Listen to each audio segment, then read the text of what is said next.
అద్భుతమైన గుణలక్షణమైన మార్గము సరళం చేయవాడు. ఎడారిలో ఎడారిలో రహదారులను వేసే దేవుని ప్రత్యేకత గురించి మనము ధ్యానిస్తున్నాం. Meditating on the series way maker. మన ప్రభువు మార్గమును సరళం చేసేవాడని ఇంతవరకు ధ్యానిస్తున్నానో మనందరికీ సుపరిచితమైన భాగమే. అయితే దేవుడు ఎప్పుడైతే మార్గాన్ని స్థాపిస్తాడో వే మేకర్ కంటూ ఒక ప్రత్యేకమైన సిగ్నేచర్ ఉంది. కొన్నిసార్లు కొందరి ప్రత్యేకత వారు చేస్తున్న ఆ పనిలో వారు సిగ్నేచర్ డిష్ అనో లేదా సిగ్నేచర్ షాట్ అనో లేదా సిగ్నేచర్ వెరైటీగా వారు చేసేది ప్రత్యేకంగా ఒక గుర్తుగా భావిస్తాం, మనకు తెలిసిందే. అయితే వే మేకర్ అని దేవుని ఆరాధిస్తున్నప్పుడు దేవుడు స్థాపించే మార్గం ఎలా ఉంటుంది? ఇక్కడ చాలా స్పష్టంగా రాస్తుంది రోమ 11:33లో, ఆయన మార్గములు ఎంతో అగమ్యములు, his ways are past finding out. చాలాసార్లు దేవుని మార్గాలు మన గ్రాహ్యమునకు మించినవి, మానవాతీతమైనవి. మనిషి యొక్క జ్ఞానం అంతా కూడా రంగరించుకొని ఒకవేళ దేవుడు ఎలా మార్గాన్ని వేస్తాడని ఆలోచించే ప్రయత్నం చేస్తే మనిషికి అది అంతు చిక్కనిది. బైబిల్లో మనందరికీ తెలిసిందే, దేవుడు మార్గాన్ని స్థాపించే విషయంలో బైబిల్ ఒక మాట రాసింది, ఎంతో అగమ్యములు. మళ్ళొకసారి చదువుదామా ఆఖరి భాగం రోమన్స్ 11:33. ఆయన మార్గములు ఎంతో అగమ్యములు. ఎంత ఎంత బిగ్గర చెప్పండి, ఎంత ఎంతో. యేసు ప్రభు గురించిన మన ప్రభుని గురించిన కొన్ని గుణ లక్షణాల్లో దేవుడు లోకమును ఎంతో ఎంత ప్రేమించాడు? ఎంత ఎంత అది మనం వర్ణించలేం. కాబట్టి దాన్ని రాయబడిన మాట ఏంటంటే దేవుడు లోకమును ఎంతో ఎంతో ఎంతో తో ఇంకా అది ఎంత వేసుకుంటే అంత. దేవుడు లోకాన్ని ఎంత ప్రేమించాడు. ఉదాహరణ అర్థం చేసుకోవడం కొరకు ఒక సముద్రం దగ్గరికి ఒక బాటిల్ తీసుకెళ్ళి ఈ సముద్రాన్ని ఖాళీ చేస్తానని ప్రయత్నిస్తే ఎలా ఉంటుంది? దేవుని ప్రేమ కూడా అంతే. అందుకొరకే పరిశుద్ధాత్మ దేవుడు ఆ మాట రాస్తూ దేవుడు లోకమును ఎంతో ప్రేమించాడు. అలాగే ఇంకా ఈరోజు లయం కాలేదు. ఈరోజు మనము శవము కాకుండా బ్రతుకున్నామంటే బైబిల్ చాలా స్పష్టంగా విలాప వాక్యము 3:3లో మూడో అధ్యాయంలో ఎంతో స్పష్టంగా రాయబడిన మాట ఏంటంటే, మనం ఇంకా లయము కాలేదు యాకోబు సంతానమా, మీరు ఇంకా లయము కాలేదు అంటే కారణం ఏంటంటే నీవు ఎంతైనా నమ్మదగిన వాడవు అని. దేవుడు ఎంత నమ్మదగినవాడు? ఎంతైనా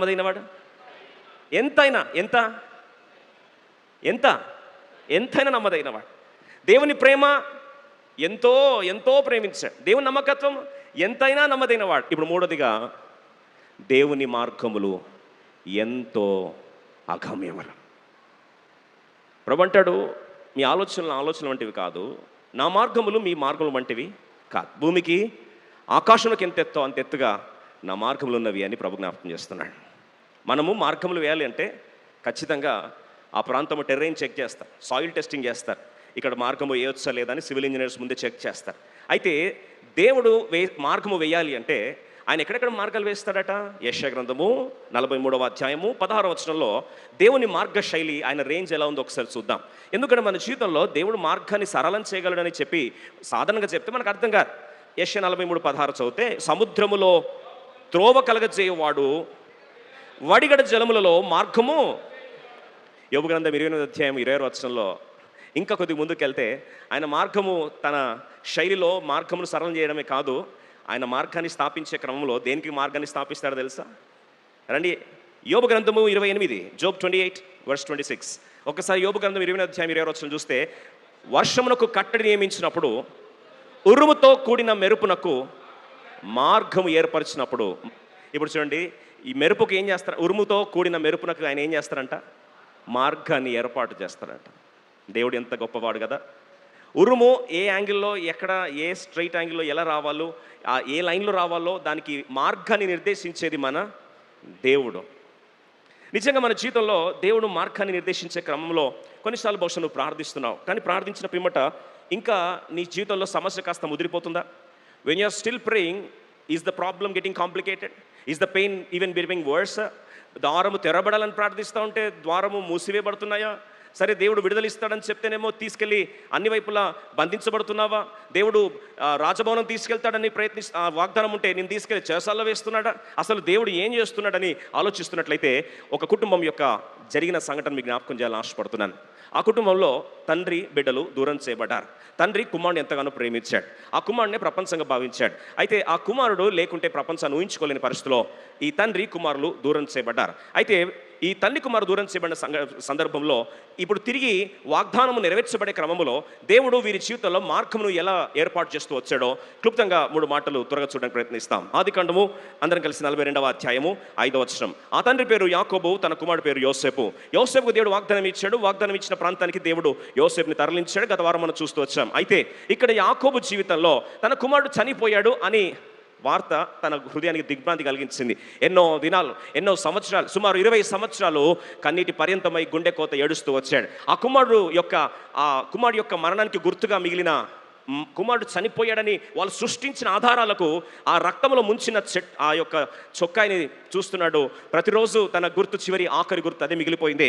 ఆ రోజు కుమారుడు వెళ్ళొస్తాను నాన్న అని చెప్పి వెళ్ళినప్పుడు అదే తన జీవితంలో ఆఖరి చూపు అని తను కనీసం కల కూడా కనలేదు. అయితే ఎంతో కలల వాగ్దానాలు కలిగిన కుమారుడు ఈరోజు కలరాయబడ్డాడని చెప్పి ఆ కుమారుడు యొక్క స్మృతుల్లో ఆ రక్తంలో ముంచబడిన ఆ వస్త్రాన్ని పట్టుకునే దినమంతా సంవత్సరాలు గడుపుతున్నాడు. దినం యుగాలు అయిపోయాయి. చివరికి 20 సంవత్సరాల ఎడమ వచ్చింది. 20 సంవత్సరాల అంతరాయము జరిగిన పిమ్మట ఇప్పుడు కథలో ఇంకోవైపు చూస్తే వాస్తవంగా కుమారుడు చనిపోలే, ఆయన బ్రతికే ఉన్నాడు. ఆ బ్రతికున్న కుమారుడు ఒకవైపు, ఇటువైపు ఏమో తండ్రి కుమారుడు చనిపోయాడని భ్రమలో ఉన్న తండ్రి ఒకవైపు. ఇప్పుడు వీళ్ళిద్దరిని ఏది కలిపిందో ఒకసారి చూద్దాం. చూడండి, ఒకసారి మన జీవితంలో చూస్తే ఎన్నో సంవత్సరాల నిబంధన వాగ్దానము అబ్రహాము సంతానం గురించి దేవుడు రాస్తే ఆ వాగ్దాన క్రమంలో వారు పరాయి దేశానికి వెళ్తారని దేవుడు చెప్పాడు. మరి పరాయి దేశానికి వెళ్తే 400 సంవత్సరాలు ఉంటారు. తర్వాత తమది కానీ ఆ దేశానికి వెళ్ళినప్పుడు మిక్కిలి ఆస్తితో వారు తిరిగి బయటకు వస్తారు. దేవుడి రీతిగా వారికి ధనాభివృద్ధి ఇవ్వబోతున్నాడని దేవుడు ముందే ఎన్నో వందల సంవత్సరాల క్రితం అబ్రహాంకు చెప్తే ఈ వాగ్దాన నెరవేర్పులో ఇప్పుడు తండ్రి కుమారులు ఎడమ 20 సంవత్సరాల కన్నిటి శోకం ఒకరోజు ఆనందంగా మారింది. వారి వేదన ఆరాధనగా మారింది. వారి దుఃఖము ఆనందంగా మార్చబడింది.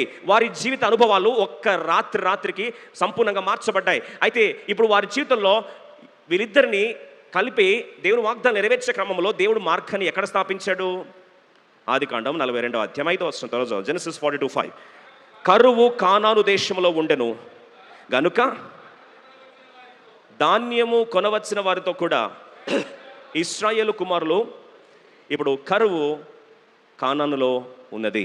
ప్రియ సోదరి సోదర, వారి జీవితంలో యాకోబును యోసేపును కలిపింది దేవుడు. వారిని మార్గము సరళం చేసే క్రమంలో వారి జీవితంలో ఏదనుమతించాడండి?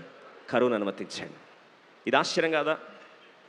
ఒక కుటుంబానికి కరువు వస్తే, వనరులు ఎండిపోతే, ఆర్థికంగా కుబేలైపోతే, చివరికి తినడానికి తిండి లేని పరిస్థితి వస్తే అది దేవుని మార్గం అని మనం ఎలా అనుకోగలం?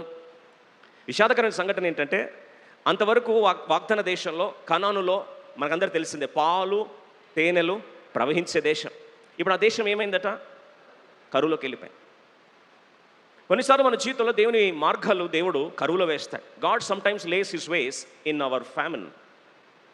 Isn't it strange? అందుకొరకు ప్రభు అన్నాడు, it is past finding out. నా మార్గములు అగమ్య గోచరములు, ఎంతో అగమ్య గోచరములు. మనిషి కలపాలి అంటే సమృద్ధిని ఇచ్చి కలుపుతాడు. దేవుడు ఏంటి కరువు అనుమతించాడు? విడ్డూరం కదా? సరే, 43వ అధ్యాయము 1వ వచనం చదువుదాం. ఇప్పుడు ఆ కరువు కాస్త ఫ్యామిలీ ఏమైందంటే, కొన్నిసార్లు అంటే ఏంటండి అన్ని వైపుల ద్వారాలు మూసుకుపోయినాయి. తినడానికి సరే ఏదో బతుకుదేరు నడుపుతున్నాం, శాలరీ ఆగిపోయింది, బిజినెస్లు ఆగిపోయినాయి, రెంట్లు ఆగిపోయినాయి, ఏంటో అన్ని వైపుల దేవుడు కన్నెర్ర చేస్తున్నాడు. పరిస్థితులన్నీ కూడా చిన్న భిన్నం అయిపోతున్నాయి. ఉద్యోగం ఉన్నట్టే ఉండి వచ్చినట్టే వచ్చి సడన్గా దూరం అవడం, ఏం జరుగుతుంది నా లైఫ్లో? ఎందుకు కరువు దేవుడు చూపిస్తున్నాడు? కొన్నిసార్లు ఆర్థిక కరువు, కొన్నిసార్లు మానసిక కరువు, కొన్నిసార్లు బంధాల ప్రేమలో కరువు, కొన్నిసార్లు జీవితంలో ప్రయత్నాలు చేస్తున్నప్పుడు సఫలీకృతం కాలేక కరువు లాంటి పరిస్థితులు, అన్ని వైపుల వనరులు ఎండిపోయిన పరిస్థితులు. ఎందుకు ఇలా జరుగుతుందని కొన్నిసార్లు సందేహం వచ్చి ఉండాలి. అసలు దేవుడు ఎందుకు ఇలా చేస్తున్నాడు? అసలు దేవుడు అనే వాడు నిజంగా నన్ను ఏర్పరచుకుంటే, వాగ్దానాలు నిజంగా నాకుంటే ఎందుకు కరువు లాంటి పరిస్థితులు కూడా వెళ్తున్నాను? ఎగ్జాక్ట్గా ఇదే ప్రశ్న మనందరికీ వచ్చి ఉండాలి. అయితే ప్రభుకు స్తోత్రం, వారి జీవితంలో దేవుడు ఎప్పుడైతే కరువును అనుమతించాడో ప్రపంచానికి ఆ కరువు ఏం చేసింది? ఒకసారి చూస్తే కరువు ఎక్కువైపోయేసరికి వాళ్ళందరూ కూడా బారులు తీరి ఐగుప్తు దేశానికి వస్తున్నారు. మిగతా వారందరూ కూడా ఐగుప్తు దేశంలో వారి ఆస్తులన్నీ కూడా అమ్మేస్తున్నారు. చివరికి వారి భూములు అమ్ముకున్నారు, పశు సంపాద్యాన్ని అమ్ముకున్నారు.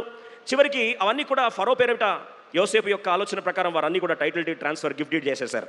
సరే, ఇప్పుడు అంతా వాళ్ళు ఏమో అమ్ముకుంటున్నారు. కథ ఒకవైపు అందరూ అమ్ముకుంటే, వాగ్దాన వారసులైన యాకోబు తన కుటుంబము ఎప్పుడైతే మొట్టమొదటిసారి కరువు వచ్చిందో, ఈ కరువు ఇరువైపుల కుటుంబాలను ఏం చేసింది? కలిపింది. ఒక మాటలో చెప్పాలంటే, యాకోబు కన్నీటిని తుడిచింది ఏదండి? గట్టి చెప్పాలి, కరువు. 20 సంవత్సరాల శోకాన్ని ఆనందంగా మార్చింది ఏది? కరువే. చనిపోయాడు నా కొడుకు ఇక లేడనే దాని నుంచి నా కొడుకు ఉన్నాడని ఒక ప్రధానమంత్రి తండ్రిగా ఆ సింహాసనం మీద కూర్చోడానికి కారణం ఏమైంది? గట్టి చెప్పాలి, కరువే. వారి జీవితంలో ఉద్యోగాన్ని తీసుకొచ్చింది ఆ కరువే. గోషను సమృద్ధి ఇచ్చింది ఆ కరువే. ప్రధానమంత్రిని చేసింది ఆ కరువే. ఆ కుటుంబానికి ఫ్రీగా పోషించింది ఆ కరువే. ఒక మాటలో అయ్యూబ్ యొక్క ఆస్తులన్నీ కూడా తిరిగి వారి పేరట రావడమే కాదు, ఒక రాత్రికి వారు కొల్ల సొమ్ముగా, దోపుడు సొమ్ముగా ఐశ్వర్యవంతులు అవ్వడానికి కారణం ఆ కరువే. ఈరోజు కరువుని ఎలా హ్యాండిల్ చేయాలని మనలో చాలామందికి ఆలోచనలు వస్తున్నాయి కదా. జాబ్ లేదండి, వచ్చినట్టే పోయింది, శాలరీ అనే వైపు లాగిపోయింది. బైబిల్ సెలవిస్తుంది, సింహపు పిల్లలైనా సరే ఆకలిగా ఉంటాయి, కానీ యెహోవాను ఆశ్రయించే వారికి ఏ మేలు కొదువై ఉండదు. ఎంతమంది మాట నిజంగా నమ్ముతున్నారు? నమ్మకపోతే 33వ కీర్తన ఇంకో మాట చూపిస్తాను. 33వ కీర్తన 18-19 త్వరగా చూస్తాం. Psalm 33 verse 18 and 19. వారి ప్రాణమును మరణం నుండి తప్పించుటకును, కరువులోని వారి సజీవులుగా కాపాడుటకును. 19 చూడండి, 19 చూడండి. యెహోవా దృష్టి ఆయన యందు భయభక్తులు గల వారి మీద. మొదటిది ఎవరిదండి? భయభక్తులు. దేవునికి భయపడే వారి పక్షమున. మొదటి లక్షణం, దేవునికి భయపడుతున్నావా? నా ప్రభుకి నేను భయపడుతున్నానంటే నిజంగా నీ మనసులో దేవుని యందు భయభక్తులు ఉంటే. రెండవది, ఆయన కృప కొరకు కనిపెట్టు వారి మీద. Those who are longing for his grace. Number 1 fear of God, number 2 grace. భయభక్తులు, రెండవది కృప. దేవుని కృప కొరకు కనిపెట్టు వారికట దేవుని దృష్టి లోకమంతా తిరుగుచు, నా బిడ్డలు కరువులో ఉన్నా కానీ వారికి కరువు ఆశీర్వాదంగానే నేను మార్చాలని దేవుడు ఎదురు చూస్తున్నాడు. ఈ మాట దేవుడు మన జీవితాల్లో నెరవేర్చునుగాక. అందుకొరకే నిజంగా దేవుని భయపడేవాడు, దేవుని కృపను కోరేవాడు కరువును చూసి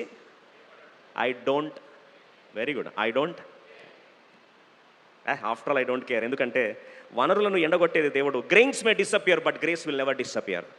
I read this line again. ధాన్యము కొరత అవ్వచ్చు కానీ దేవుని కృప సమృద్ధి ఎప్పుడు కొరత కానే. అందుకో ప్రభా, నా కృప నీకు గడియపడు చాలు. My grace is sufficient. ఈరోజు కరువులో ఉన్నావా?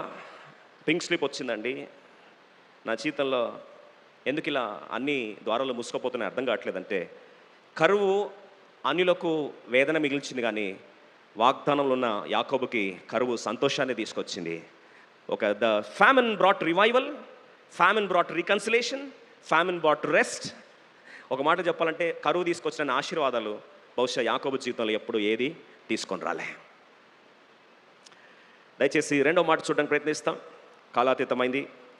రెండవదిగా యోసేపు జీవితంలో దేవుడు మార్గాన్ని స్థాపించే క్రమంలో మొదటిగా కరువును తీసుకొచ్చాడు. ఫ్యామిలీని ఒక సాధనంగా, నేషనల్ హైవేగా వాడుకున్నాడు. రెండవ మాట చూస్తాం, దేవుడు యోసేపు యాకోబు జీవితాల్లో వాగ్దానం నెరవేర్చడానికి వే మేకర్ రెండవ మార్గాన్ని ఎంపిక చేసుకున్నాడు. ఏంట మార్గం? ఆదికాండం 37వ అధ్యాయం 31వ వచనం చదువుతాం. జెనసిస్ 37:31 అందరం కలిసి చదువుకుందాం. వారు యోసేపు అంగీని తీసుకొని ఒక మేక పిల్లను చంపి దాని రక్తంలో ఆ అంగి ముంచి ఏది లాగేసుకున్నారండి? యోసేపు ఏం నష్టపోయాడు? నిలువుటంగి నష్టపోయాడు. సరే, స్టోరీ కట్ చేస్తే ఆయన పోగొట్టుకుంది నిలువుటంగి అయితే, స్టోరీ చర్మాంకానికి వస్తే ఆదికాండము 41వ అధ్యాయము 42వ వచనం. ఇక్కడ రంగురంగుల చొక్కా విడిచిపెడితే యోసేపు నష్టం గుండా వెళ్తే దేవుడు నష్టంలో మార్గం వేస్తే ఆ మార్గం లాస్ట్ ఎక్కడికి వచ్చింది? ఆ మార్గం లాస్ట్కి ఎండ్ పాయింట్ ఎక్కడికి వచ్చింది? చివరి మధ్యలో ఎక్కడికి వచ్చి ఆగింది? ఆదికాండము 41, 42, జెనసిస్ 41-42. మరియు ఉంగరమును తీసి యోసేపు చేతిన పెట్టి సన్నపు నార బట్టలు అతనికి తొడిగించి అతని మెడకు బంగారు గొలుసు వేశారు. బాగా వినండి, లాస్ట్కి ఏ డ్రెస్ వేశారంట? సన్నని నార బట్టలు. ఒక ప్రధానమంత్రి, ఒక రాజుకు ఉండాల్సిన ఆ రాజవస్త్రాలు ధరించడానికి అది దేవుడు వాగ్దాన వారసునిగా రాజభవనంలో రాజవస్త్రాలు ప్రధానమంత్రి స్థానంలో పట్టాభిషేకం చేయబడ్డ యోసేపు జీవితంలో ఆ రేంజ్కి తీసుకొని పోవడానికి దారి దేవుడు ఎక్కడేశాడు? తన మొట్టమొదటి చొక్కాని వారు ఏం చేశారండి? లాగేసుకున్నారు. God's way was established number 2 when he forfeited his robes. Famine and forfeiting your robes. నష్టాల కొలిమిలో దేవుడు యోసేపుకి ఆ వాగ్దానం నెరవేర్చే క్రమంలో దేవుడు మార్గాన్ని ఏం చేశాడు? స్థాపించాడు. యోసేపు తన జీవితంలో 5 వస్త్రాలు ఉన్నాయి. ఎన్నండి? త్వరగా చెప్తారా? వార్డ్రోబ్ విజిట్ చేద్దాం. ఎవరు వార్డ్రోబ్? యోసేపు వార్డ్రోబ్. యోసేపు ఒక వార్డ్రోబ్కి వెళ్తే ఆయన దగ్గర ఏమేమి బట్టలు పోయినాయి, లాస్ట్కి ఏమేమి బట్టలు వచ్చాయి? అర్థం ఒకసారి చేద్దాం. టోటల్గా 5 వస్త్రాలు. ఫస్ట్ వస్త్రాలు ఆదికాండం 37:3, జెనసిస్ 37:3. తన తండ్రి వృద్ధాప్యంలో బిడ్డను కన్నానని పిచ్చి ప్రేమతో, ప్రేమకు కానుకగా, ప్రేమకు గుర్తుగా, టోకన్ ఆఫ్ లవ్గా 37:3లో యోసేపు ఇశ్రాయేలు వృద్ధాప్యం ముందు పుట్టిన కుమారుడు కనుక తన కుమారుని కంటే కుమారులందరికంటే ఎక్కువగా అతని ప్రేమించి అతని కొరకు విచిత్రమైన నిలువుటంగి ఏం కట్టించాడంట? విచిత్రం అంట. మాస్టర్ పీస్ లిమిటెడ్ ఎడిషన్ అదొక్కటే ఉంటుంది. వెళ్ళి మరి చెప్పారంట, మీరు ఎట్లా చేయాలంటే అన్ని రంగులు దాంట్లో వేస్తున్నారు. ఎట్లా ఏమంటారు సార్? ఎట్లా వేస్తారో తెలియదు, కానీ అది నా కొడుకు తప్ప ప్రపంచంలో ఎవ్వడికి ఉండొద్దని. వాడు డిజైన్ తీసి ఒకవేళ శాంపుల్ ఇస్తే కూడా కనిపించదు, అట్లా యూనిక్గా చేయాలి. దాన్ని అందుకో బైబిల్ ఏమని రాస్తుంటే విచిత్రమైన నిలువుటంగి. విచిత్రం. నా బిడ్డ నేను ఎంత పిచ్చి ప్రేమిస్తున్నానో ప్రపంచంలో ఎవడికి లేని డ్రెస్ నా బిడ్డకి ఇస్తున్నా, అంత పిచ్చిగా ప్రేమించానని చెప్పి ప్రేమ కానుకగా, సింబల్ ఆఫ్ లవ్, గుర్తుగా విచిత్రమైన నిలువుటంగిని ఇచ్చేశాడు. మొదటి వస్త్రం ఏదండి? ప్రేమకు గుర్తుగా మిగిలిన వస్త్రం. ఆ ప్రేమకు గుర్తుగా మిగిలిన వస్త్రాన్ని మొట్టమొదటిగా సాతాను ఏం చేశాడు? దాడి చేశాడు. సహోదరులు దేని మీద అసూయపడ్డారండి? దేని మీద అసూయపడ్డారు? తండ్రి ప్రేమించేదని అసూయపడ్డారు. ముఖ్యంగా ప్రేమకు గుర్తుగా ఉన్న ఈ నిలువుటంగి మీద వారికి గాయమైంది. Always enemy attacks the area of love. Some of your heart broken tonight. ఈ రాత్రి కొందరు గుండె పగిలి దేవుని మందరికి వచ్చిండొచ్చు, ప్రేమ విషయంలో గాయపడి వచ్చిండొచ్చు. నాకే ఎందుకు గాయం వచ్చిందంటే నేను మాట చెప్పాలని ఆశపడుతున్నా. నీ ఒక్కడివేం కాదు, ఎవరికైనా ఫస్ట్ గాయం జరిగేది ఎక్కడ? అమ్మాయి ఒక పెట్టుకండి అవునా అని. యోసేపు మొదటి గాయం ఎక్కడ జరిగింది? తండ్రి తనను ప్రేమించిన, ప్రేమ గుర్తుగా ఇచ్చిన ఆ వస్త్రమును, చొక్కాని సహోదరులు లాక్కొని, ఈడ్చుకొని, లాగేసి చింపేసి, ఒక గొర్రెపిల్లను చంపేసి, మేకపిల్లను ఏం చేశారు? చంపేసి, ఆ రక్తంలో ఈ డ్రెస్ని తీసుకెళ్ళి ఏం చేశారు? ముంచేసి, ప్రూఫ్గా తీసుకెళ్ళి, బాగా వినండి, యోసేపును చంపలేకపోయారు. మళ్ళొకసారి చెప్తాను, యోసేపును చంపలేకపోయారు. కానీ తన తండ్రి యోసేపు మీద పెట్టుకున్న ప్రేమ కానుకని ఏం చేశారు? చంపేశారు. They have killed the symbol of love. They have destroyed the symbol of love, but they could not destroy the love. అర్థంలో చేస్తారా? People may destroy the symbol or emblems of love, but they cannot destroy love. Bible సెలవిస్తుంది, ప్రేమ శాశ్వత కాలము నిల్చును. ఈరోజు ప్రేమ గురించి ప్రతి మనిషి కొట్టుకలాడుతున్న ఈ దినాల్లో నిజమైన ప్రేమ ఎప్పుడు కూడా ఆ ప్రేమకి ఓటమి ఉండదు. ఎందుకు ఉండదు అంటే ప్రేమ శాశ్వత కాలము నిలుచును. ఎందుకంటే ప్రేమ ఎవరు? దేవుడు ప్రేమ స్వరూపి. They were able to destroy all the evidences of love, but they could not destroy the love. They could not destroy the love between father and son. They could destroy the tokens of love, emblems of love, gifts of love, but they could not destroy love. సరే, ఇప్పుడు వాళ్ళు ఏం చేశారు? ఒక అద్భుతమైన మాట చెప్పాలని ఆశపడుతున్నా. అక్కడ నుంచి ఆ వస్త్రపు చెంగును తీసుకెళ్ళి దాన్ని దేంట్లో ముంచారంట అండి? త్వరగా చెప్పండి, దేంట్లో ముంచారు?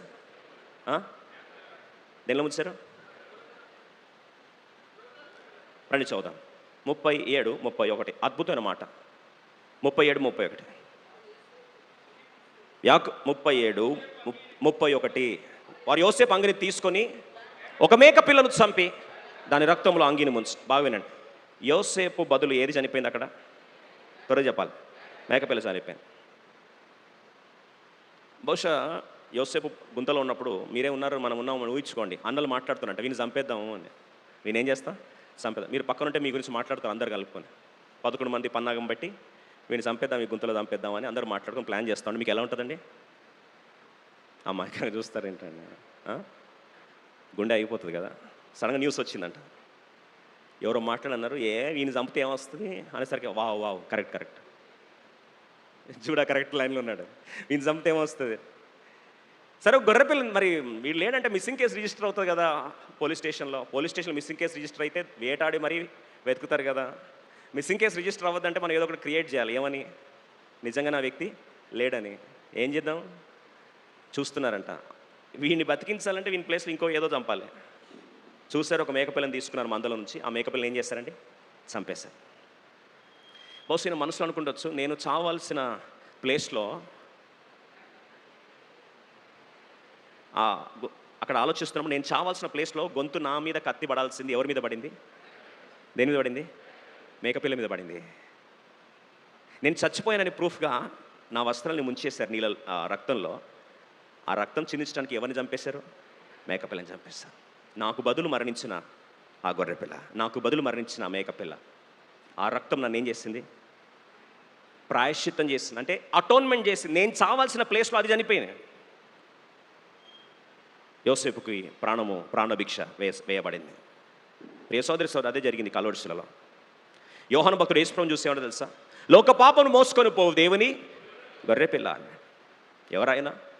యేసుక్రీస్తు ప్రభువు కల్వరి శిలలో రక్తమంతటిని ఆఖరి బొట్టు దాకా కార్చి, కల్వరి శిలలో చివరికి పక్కన బెల్లంలో పొడిస్తే రక్తమంతా అయిపోతే చివరికి నీళ్ళు కూడా కార్చబడినట్లుగా యేసుప్రభువు కల్వరి శిలలో అప్పగించబడ్డాడు. నీ ప్రాయశ్చిత అపరాధ బలిని తాను భరించి, నీ మరణాన్ని తన మరణంతో కొట్టివేసి, రక్తము చిందించి నీ పాపానికి ప్రాయశ్చిత్తం చేశాడు. ఇది కాదా నీకు బదులు మరణించిన క్రీస్తు ప్రేమ? బహుశా నేను అనుకోవడం, యోసేపు వెళ్తుంటే ఆ గొర్రెపిల్ల శవం దగ్గర చూసి మనసులో అనుకుంటూ ఏమని తెలుసా? ఇక్కడ నేను పడాల్సింది, ఇక్కడ నా శవం ఉండాల్సింది, ఇక్కడ నా రక్తం కార్చబడాల్సింది, నాకు బదులు ఈ గొర్రెపిల్ల లేదా ఈ మేకపిల్ల మరణించబడింది. ఇదే జరిగింది కల్వరి శిలువలో.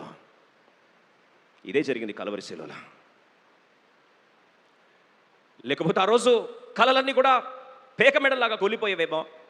ఆ రోజు యోసేపు రాత్రి కాలరాత్రిగా మిగిలేదేమో. అదే యోసేపు జీవితంలో ఆఖరి దినంగా మిగిలేదేమో. కానీ యోసేపు జీవితంలో వాగ్దానాలు నెరవేరడానికి ఆ రోజు ఒక మేకపిల్ల ఏమైందండి? బలి అర్పించబడింది. Number 1, dress number 1, robe number 1, ప్రేమ గుర్తుగా మిగిలిన ఆ చొక్క చింపివేయబడింది. మేకపిల్ల చంపివేయబడింది, రక్తములో ముంచివేయబడింది. Let me tell you this, what became as a proof of killing actually became a pathway for destiny. ఆయన చచ్చిపోయడానికి ఏదైతే ఆధారాలు మిగిలాయో ఆధారాలే తన వాగ్దాన నెరవేర్పుకు సోపానాలుగా మారాయి, రహదారులుగా మారాయి. ఒక మాటలో చెప్పాలంటే నేషనల్ హైవే చేశాడు దేవుడు. దేని మీద? చంపాడనే ప్రూఫ్ మీద యోసేపుని ఎక్కడ తీసుకెళ్ళాడు? వాగ్దాన నెరవేర్పు ప్రాంతానికి దేవుడు తీసుకెళ్ళాడు. What sometimes meant to destroy you, as a man of God I reiterate, God wants to use it as a pathway for His glory and for establishing our destiny. దేవుడి మాట దీవించును గాక.